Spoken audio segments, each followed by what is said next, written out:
Hello and welcome to Empowerment. I'm Kelly Whetstone. Thank you for joining me today. It is 10 a.m. Pacific time on Tuesday, October 21st, 2025. Happy new moon. Today is the new moon. And I have to say, the energy over the past, not today. Today was a shift. And I can't I don't know that I can ascribe it to the new moon as much as I can ascribe it to a really good night's sleep. Not a lot of hours, but really good sleep. So I know that's what I was missing over the past couple of days too. But, right before a new moon, the energy just feels a little thick because it's dark. It's dark. And, whereas we're human, right? And I'm trying to explain the planets are created things.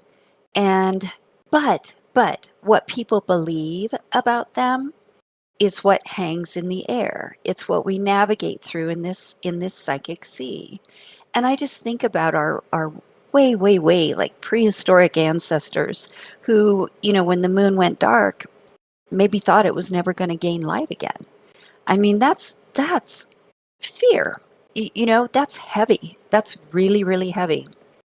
So, all of that, every human being that's ever been on this planet has contributed to that psychic sea or thought atmosphere or universal consciousness, whatever you want to talk about, whatever you want to call it. Every person who's lived on this planet has contributed to that emotionally, from joy to its complete opposite. And if we're sensitive at all, we can be influenced by that. So it's not necessarily always what you believe, because I'll talk to people and they'll say, well, this is happening and I never would have believed that. Well, somehow, some way, we can only live what we believe. So somehow, some way, there's a little something that got in there. Don't judge yourself for it. Just move on. But like I said, sometimes for me, and I definitely felt it in the past couple days, the energy was just a little thick. And that's the only word I have for it because it's difficult to describe. I actually got a lot done, but I had to work up the motivation to do it. And it was also just a little difficult to stay on track. So I really had to be mindful of being grounded, staying grounded. But I already feel clearer today, as I said. So, light will do that for you. The minute the moon starts taking on light, it really is, it's a great metaphor for a new beginning. And I think anytime we can grab on to a new beginning, we should, no matter what method it comes through or what experience it comes through. It's a good thing because when you look at a new beginning, it's like it's opportunity. So, and that opportunity is going to be what you make it because life is what you make it. So, anyway, the other thing that was really cool is it was 32 degrees this morning when we went for a walk in the dark. Oh, Grace and I early. It was so wonderful to put on my big heavy winter coat and go for a walk and just feel that cool crisp air. There was a freeze warning on my phone. Weather on my phone is, let's just say, less than accurate a whole lot of the time, but it definitely was a freeze warning because it got to 32 degrees, but it didn't get any lower than that. So I don't think all the leaves are going to fall off in one fell swoop. They did that about a year ago. We had a freeze. I had these gorgeous zinnias in my back garden, and my Virginia creeper that covers a whole fence line in my backyard that was so thick and beautiful and colorful. Had a freeze, everything fell off. Just everything. It went from beautiful thick color to branches. So I know it wasn't that cold last night. So hopefully, my fingers are crossed, it still looks okay today.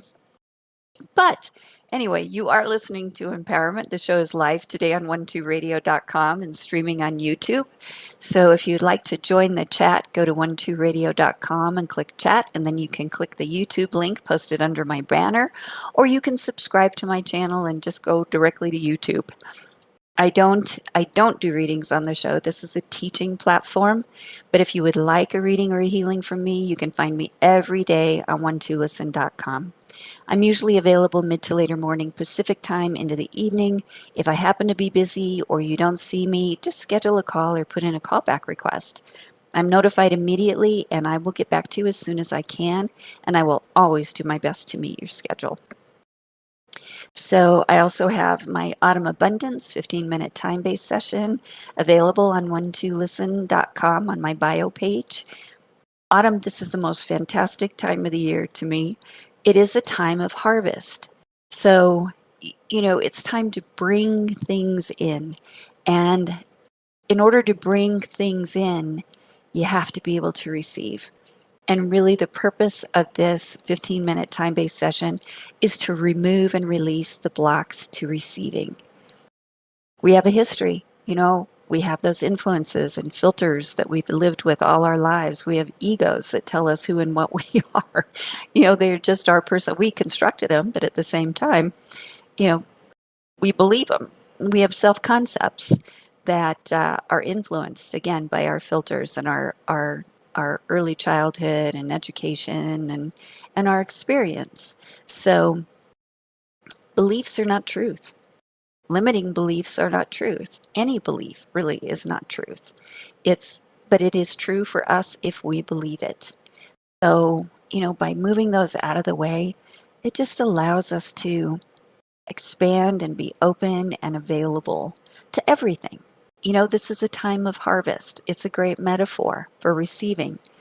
But receiving doesn't begin or end here. It's just we can use the energy of the season to improve our receiving skills, so to speak. So I would love to, it's a great session, and I would love to talk to you, help you, whether it's a time-based session or a call. I would love to talk to you. We have reduced rates on calls and chats a few times a week on One2Listen. We are on special today for the new moon. But typically Wednesday, Friday, and Sunday are our special days. We also celebrate astrological events, as in the new moon, the 12th of each month, which is 1-2 day. If you want to be notified of our specials, go to one2listen.com and sign up for 1-2 promotions. And all that is you leave your email address. So thank you again for listening. However, and whenever you do, there is programming on 1-2 Radio 24/7, and there are archives of all of the shows from all of the hosts in the on-demand section at 12radio.com. You can download them anytime you want. 1-2 Radio is a great source of inspiration, information, and support, so I invite you to take advantage. I really do. There's a lot of good stuff on there, a lot of different voices, a lot of different passions. I know I say it every week, but the bottom line is we're there to support you. So please take advantage. And I just want to say thanks to Serena right now for producing the show today and for all that she does for us on 1-2 Radio. Let's move into the teaching segment by listening to a song called Emerging Power, which is a perfect name for I'm jazzed. I don't know if you can tell or not, but I'm so excited to talk to you. I've got wonderful stuff to talk about. So I figured a song called Emerging Power is a great segue from announcements and hellos to the teaching segment. This is by Steve Gordon, and it's from the World Groove Mix, Volume 1 CD, and Sequoia Records. So enjoy it, and I'll be back in just a few minutes. You're listening to Empowerment. I'm Kelly Whetstone, and I'm very happy that you're here.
Welcome back. I hope you enjoyed that music. It goes on for 3, 4 more minutes.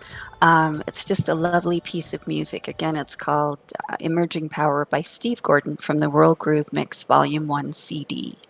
Um, so, as I said, I'm really just excited to share what I want to talk about today.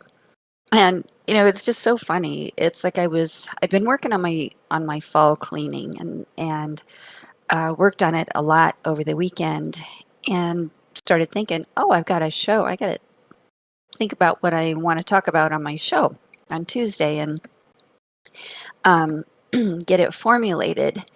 And just kind of out of the blue, not really when I was saying that to myself, but just as I was in the process of doing whatever I was doing, the word emotion came into my head. And so I figured when it just showed up like that, that it would be at least part of what I would talk about today.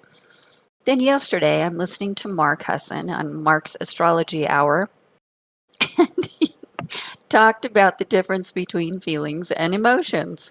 So at that point, I was sure that it was supposed to be a part of this segment, or maybe the theme of this segment, which it is. So I want to explore not only emotion, but feelings and moods from different angles, from scientific to spiritual, because I think it's really important to know what they are, but also to realize that we can use them for our empowerment and our success. Each of us is master and commander of his experience. This experience that we call our lives, we are it. We are supreme in our own orbit, as Wallace Wattles would say. There is no power external to us because we're the individualization of source. Life happens as it will, but the effect it has on us is completely and totally up to us because, again, each of us is the individualization of source. All that is, all that is. So we can go from being victims of our feelings and our moods and our emotions to using them constructively because they're going to come. I mean, they just are. They're part of life. We live by our senses in this human experience. That's how we live. That's how we survive as humans, through our senses. And so feelings and emotions are just part of our physicality. Well, I found, so when I decided, okay, that was the big thumbs up, that's the theme of the show is emotion and feelings. I thought I wanted to start with science. And I found a great website called Therapy Central. And they're located in London, England. And I loved it because it's very simple. It's very plain the way they describe it. And, of course, I went through, when you Google it, I Googled it. And of course, there's the heading, that grabs your attention to go to an article. And the heading was, and this is a very fresh article. It's from June 29th, 2025. Said, the easy way to remember it. Emotions are what your body does. Feelings are the story your mind tells about it. The brain science in quotes, in plain English. So I want to share what they had to say. It says, what's the difference between feelings and emotions? The whole emotion versus feelings thing basically comes down to three things: timing, control, and how complex they are. Emotions, they're your body's rapid fire response system, firing off before you even know what's hit you. Think of them as your internal smoke detector, instantly alerting you to danger. Feelings are different. They're what you create from those alarm bells. It's your brain's running commentary on what just went down, shaped by everything from your childhood memories to what you had for breakfast. Influences, filters. That's my interjection. Easy way to remember it. Emotions are what your body does. Feelings are the story your mind tells about it. The brain science in plain English. Right. Let's have a look at what's happening upstairs. And we promise no medical jargon. Your emotional brain, basically your body's security system, spots something and instantly hits the panic button. This all happens in the same bit of your brain that keeps your heart beating. Totally automatic, super ancient, and everyone's got the same setup. Then your thinking brain jumps in, trying to make sense of all these signals. Imagine having a really clever translator who takes raw data and spins it into a meaningful story. Thing is, this translator's influenced by your past, your culture, even how tired you are. To really get what feelings and emotions are, let's be even more specific. Emotions, your body's instant reactions. We're talking the basic 6 here: fear, anger, joy, sadness, surprise, disgust. These are hardwired responses we all share. When you jump at a loud bang, get that stomach drop on a roller coaster, or automatically smile at a baby, that's pure emotion doing its thing. Feelings, your personal take on things. These are the complex experiences you build from emotions. They are colored by your memories, beliefs, what's going on in your life right now, feeling homesick, nostalgic, inspired, disappointed. These are all feelings built from those simpler emotional building blocks. Here's an example. Big dog running straight at you. Your emotion, quote unquote fear, kicks in immediately. Heart pounding, muscles ready to leg it. But your feeling? Well, that depends. Scared of dogs? You might feel terrified. Love dogs? You're probably excited. Same emotion, totally different feelings. These feeling versus emotion examples show something crucial. You can't control that initial emotion, but you do have some say in the feelings that follow. Get the emotions and feelings difference? It isn't just interesting psychology, it's properly game-changing for your well-being. And we're not just saying that. This is something we see transform people's lives every day. Number 1, you get control where it matters. Once you realize feelings are just interpretations, you discover you can reframe them. That pre-presentation terror, your racing heart isn't saying you're doomed, it's prepping your body to perform. Same emotion, different feeling, way better outcome. And they give an example. It says, take Sarah, for instance. She used to think her racing heart before meetings meant anxiety. Now she sees it as excitement, tells herself, my body's gearing up for something important. Same physical sensation, completely different experience. Number 2, your self-awareness goes through the roof. When you can separate emotions from feelings, you spot triggers way faster, you understand your patterns, you communicate more clearly, massive bonus, and you make decisions based on facts, not just feelings. Number 3, your relationships get a serious upgrade. This understanding helps you pause before you react, validate what others are feeling while questioning their interpretation, create genuine empathy, handle conflicts better. And then the last little portion here is busting the big myths. People often ask, are feelings and emotions the same thing? Let's clear this up. Myth 1, emotions are bad news. Reality, emotions are just messengers. Neither good nor bad. They're information. It's what we do with them that matters. Myth 2, excuse me, strong people don't get emotional. Reality, everyone has emotions. It's part of being human. Real strength is understanding and working with them, not pretending they don't exist. And myth number 3, if I feel it, it must be true. Reality, feelings feel real, but they're just interpretations. That everyone's judging me feeling might just be basic social discomfort. So, excuse me, sip of tea. The website is called Therapy Central. And I thought that was just really simple, matter of fact, powerful information that pretty much validates a lot of what I talk about all the time.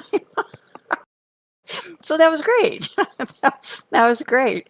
But really well said and funny, because Brits have great humor, and those little, when the dog runs at you, you want to leg it, run away.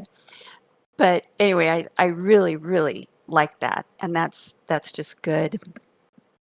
It's just good information and good for reference. Um, so now I want to talk about emotions and feelings from the perspective of an empath. So I'm going to take us from science and kind of make a little bridge here. The bridge is empaths, and then we're going to go in the last part of it to spirituality. So being empathic or sensitive is not a curse, but a gift, if you're aware and you know how to use it. Again, feelings come up, but if you know you can change them, if you know they're not true, you're empowered. Every single thing that I just read, scientifically, is all about empowerment. You're going to have your emotions, and and to call them bad or wrong or judge them is senseless. But we do that all the time. Well, from the point of view as an empath, we feel other people's feelings. We feel their emotion. And the only way that we can help someone is to not match that, is to not match their fear or their sadness. But before you know that you're sensitive, you kind of live your life bearing that emotional burden. And so,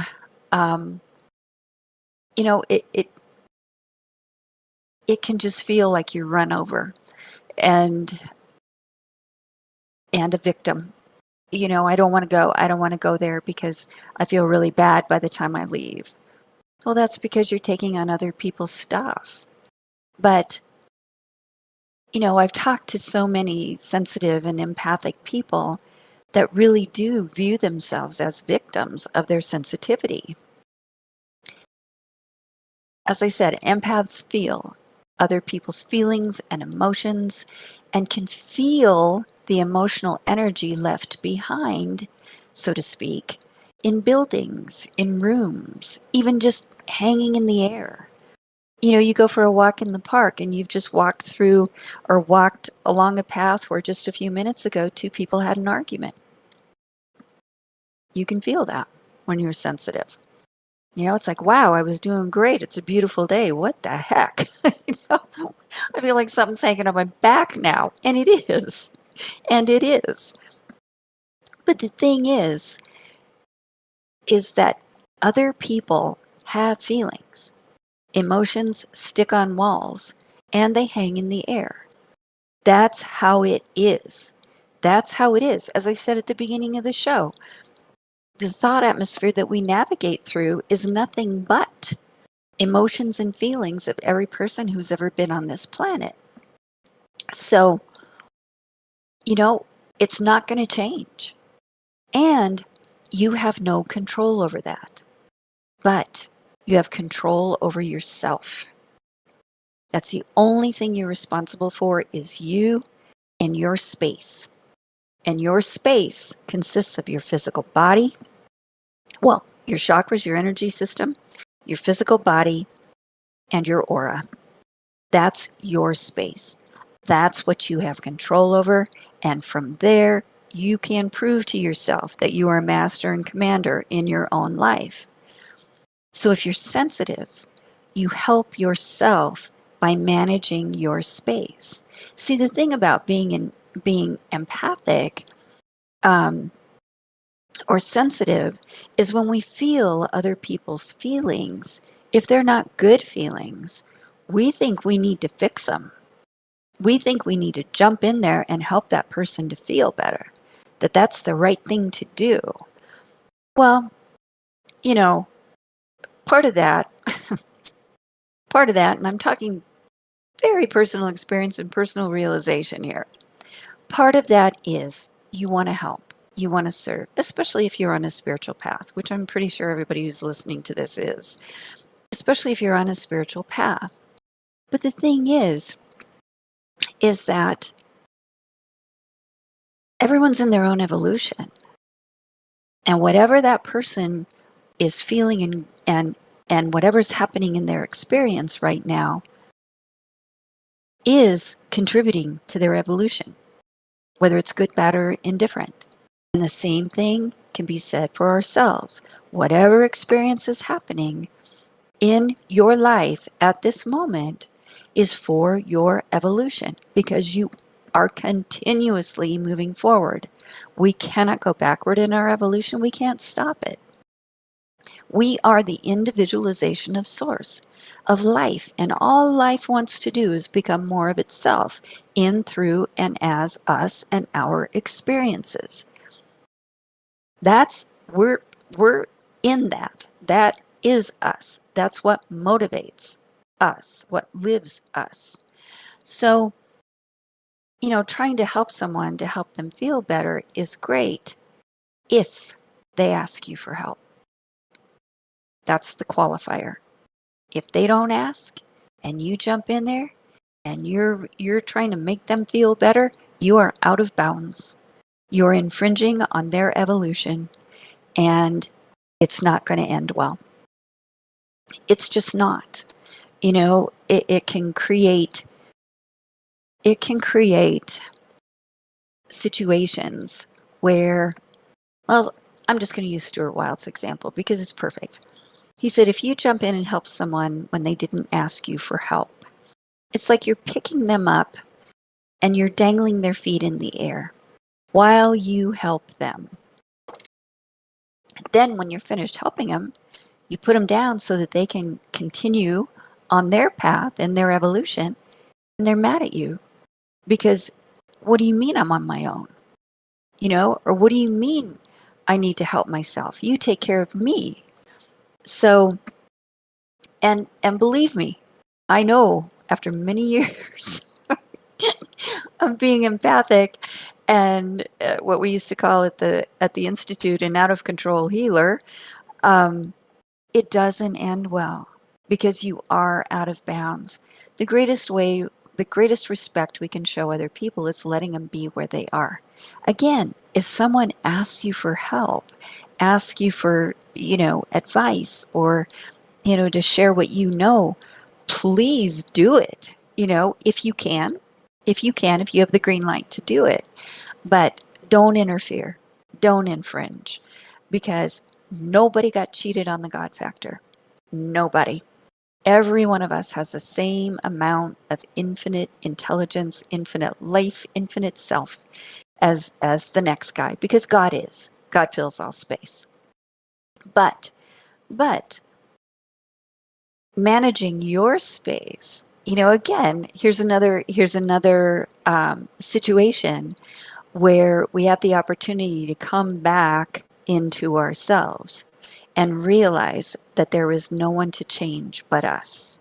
No one outside of us. We can't change anyone. It's impossible.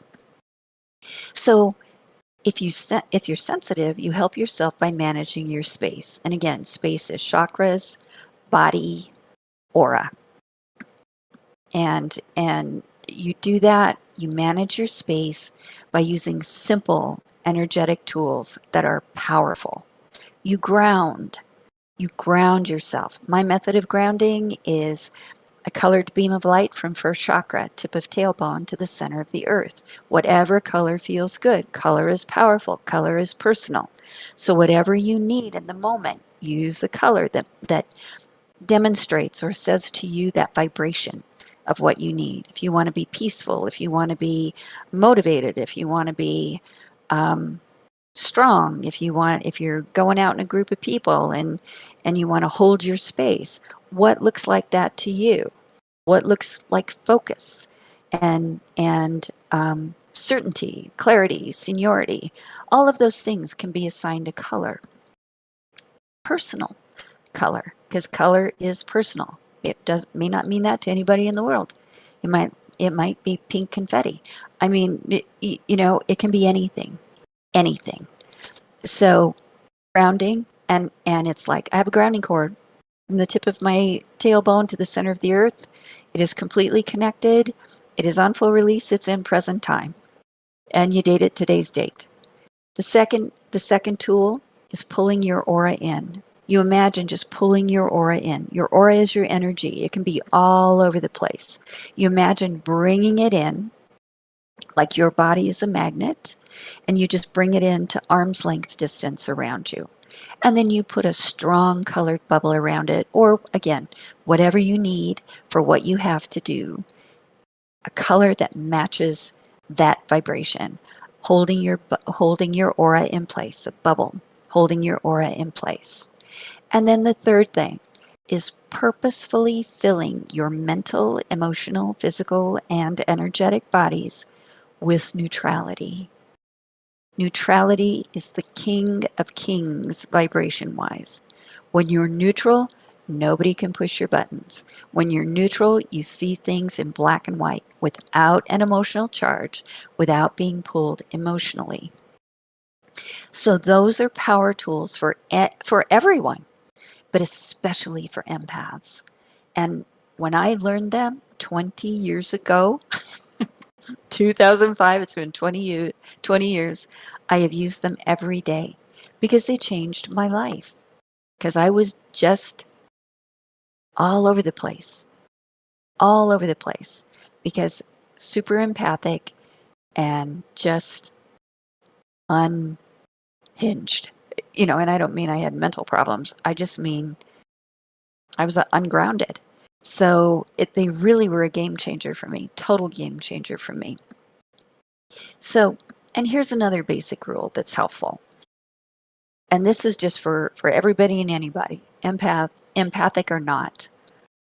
If it doesn't feel good, it's not yours. And that goes for your feelings about something that is happening in your life or about yourself, or feelings that just come out of nowhere from someone else. As I gave the example a minute ago, of just walking through a space where people had an argument and that lingers. The thing is, it doesn't belong to you if it doesn't feel good. You are the individualization of source. Don't go down the rabbit hole of trying to figure out where that came from.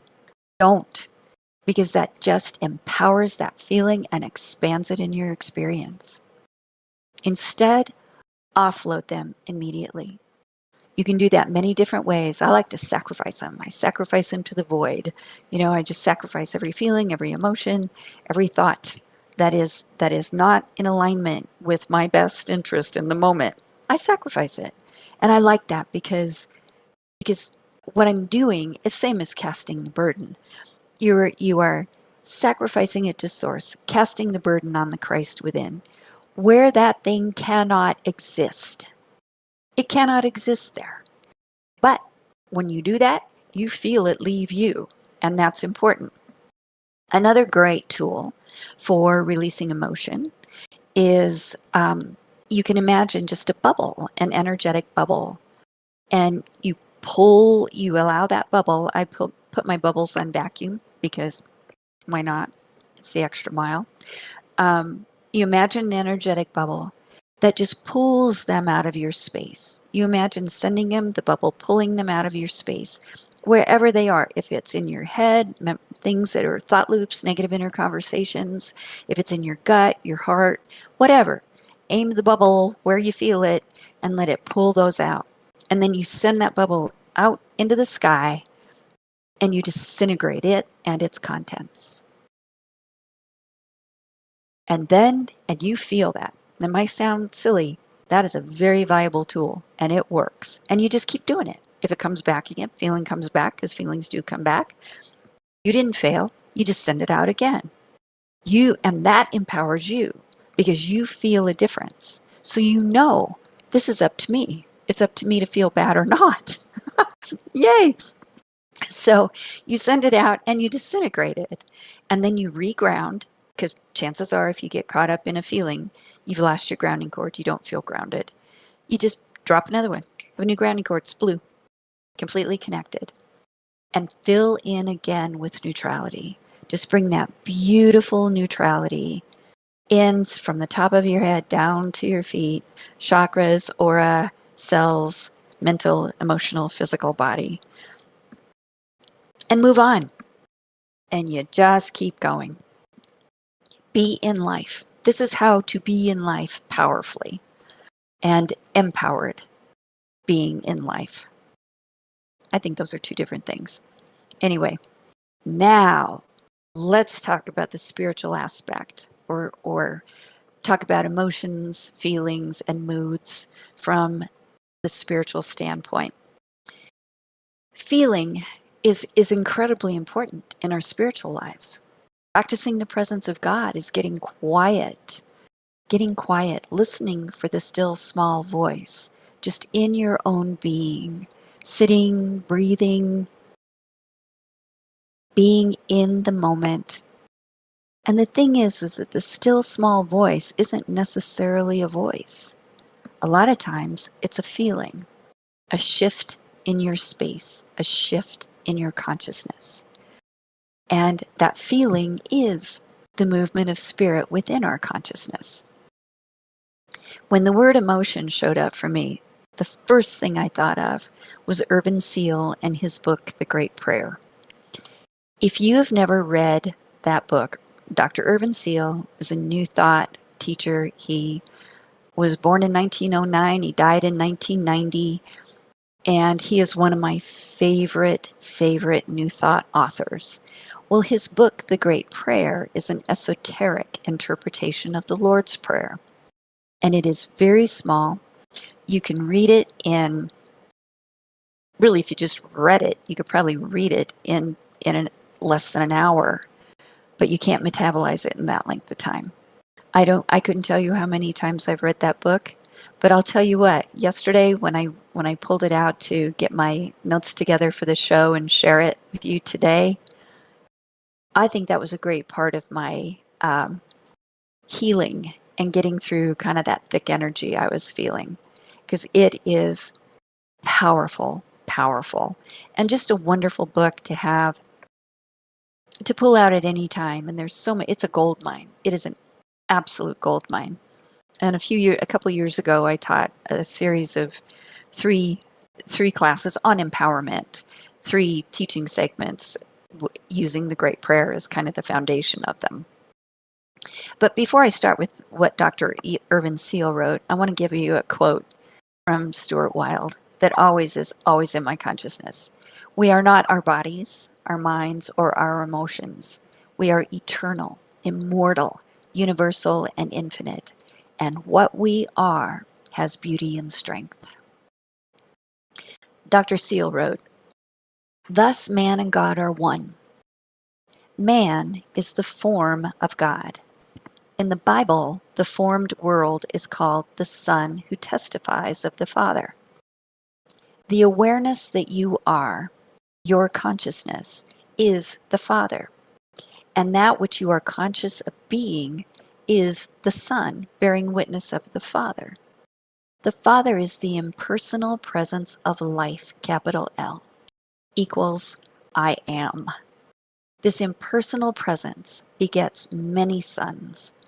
The moment you claim yourself to be this or that, the unconditioned life differentiates into form, and the form is the Son who bears witness to the consciousness that expressed it. If you become conscious of limitation in your affairs, for instance, this consciousness will assume shape and form in your experience. And the experience is the Son who testifies of the Father, or the state of consciousness which created it. Every idea you hold in relation to yourself has a mood or feeling, which is one with it. For instance, if you think of yourself in terms of limitation, the idea you hold of yourself will generate a mood or feeling which is displeasing, fear, worry, etc. On the other hand, if you think of yourself as successful, happy, and free, this view will generate its moods of joy. In either case, the mood is the father of the manifestation. Sustain any mood, and you will have an objectified result which will bear witness of its father. That's fascinating to think of it in those terms. It's just fascinating. Anyway, sorry, that was an interjection. External conditions may inspire certain ideas and moods. This is Dr. Seal. External conditions may inspire certain ideas and moods in you, but the power is not in the conditions, but in the mood you allow them to produce in your consciousness. Similarly, since the I am, I, capital A, capital M, God, life, or unconditioned consciousness is all things, what it is to you is measured and defined by your conception of yourself. We can never be greater than our own self-concept because our self-concept defines what we can have. That's Reverend Ike. If you conceive yourself a beggar, you will manifest the beggarly state. If you become conscious of the moods of freedom, strength, opulence, your whole world will be revealed as the exact image and likeness of these states of consciousness. You cannot change your state of mind or mood while you're aware of a problem. That's why Jesus bid you go into your closet and shut the door. The closet is your own mind. It is the secret place of the Most High, where you meet and talk with God. God is the reality of your being, the subjective self of you. God is the life of you, but you apprehend it only by feeling. You can never see life. You are aware of it as a feeling. You can't cognize it with the five senses. The five senses are aware of your outer world only, and the thing that worries you. To go into the secret closet is to take your attention from the evidence of the senses and go into the realm of pure feeling within yourself. This is the place of formless life. Feeling is the movement of God or the Spirit. Spirit means animation or feeling. Now, call the feeling that you desire to have. It is so possible to get so lost in this feeling that for a time all else is blotted out. You've made a change in consciousness. Psychologically or spiritually, you have left one mood and ascended to another. You may even find yourself in a state of ecstasy beyond description. At any rate, you feel a great gladness, a sense of joy and thanksgiving. You are in the secret place. You have felt the Spirit of God moving within you. Don't separate your own feelings from the Spirit of God. They are one and the same. You have conditioned the formless life into a new pattern, and it will manifest its image and likeness in your world. That's from the Great Prayer. So you can say that in a different way, no better way than what I just read, because that is just so empowering. Consciousness is cause. Consciousness is God. Consciousness is the presence. And what we see outside of ourselves is the effect. It is what we believe hardened into fact. When he talks about moods and being in, changing your mood and changing your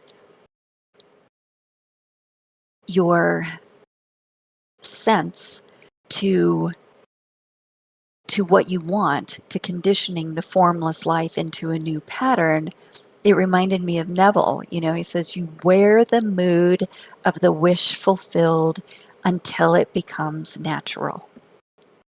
So you have that beautiful mood, whether it's a specific thing that you're looking to manifest, or you're just looking to get back to truth, looking to get back to God, to feeling those beautiful, wonderful, powerful arms around you, lifting you up.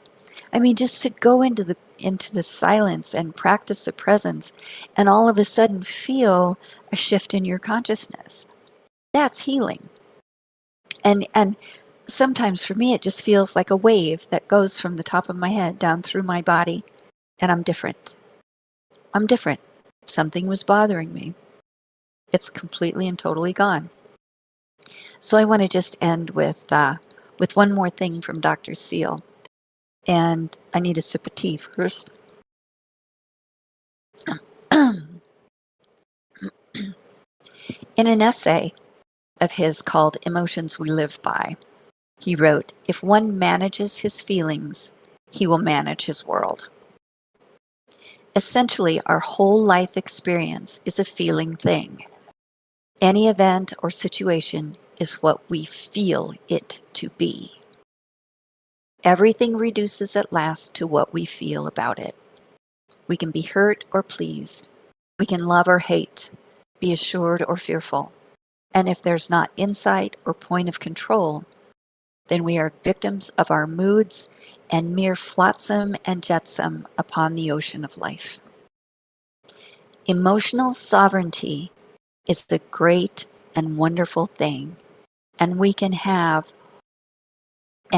all have more of it by following this ancient rule of going back to the source and remembering who our true Father is, and then allowing the mind to make its confident and consoling conclusion that because it comes from a high and noble source, it is endowed and equipped with more than enough to win the battles of this life. Bam! I love it. I love it. That felt so good. That felt so good. Thank you for joining me today. I'm Kelly Whetstone. You've been listening to Empowerment here on 1-2 Radio, where we're changing the way you listen to the world. Have a very, very blessed week, everyone. Please stay tuned now for Katie Weaver. Goodbye.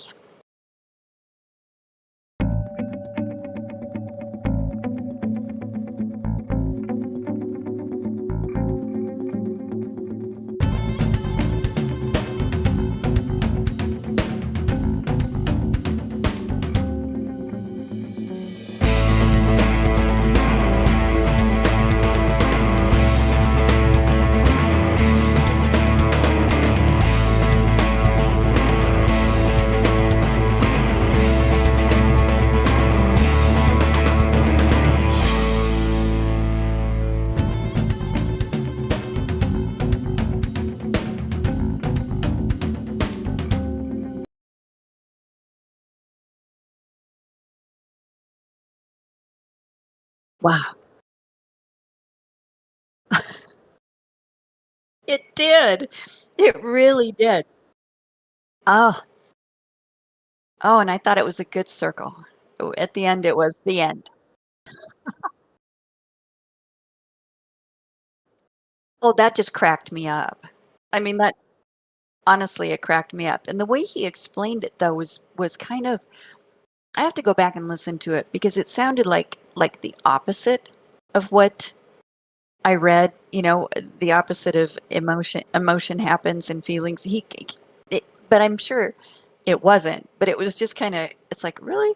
Maybe that's what made me go to Google and Google it, because it's like, that's not what I felt. Right, right. But,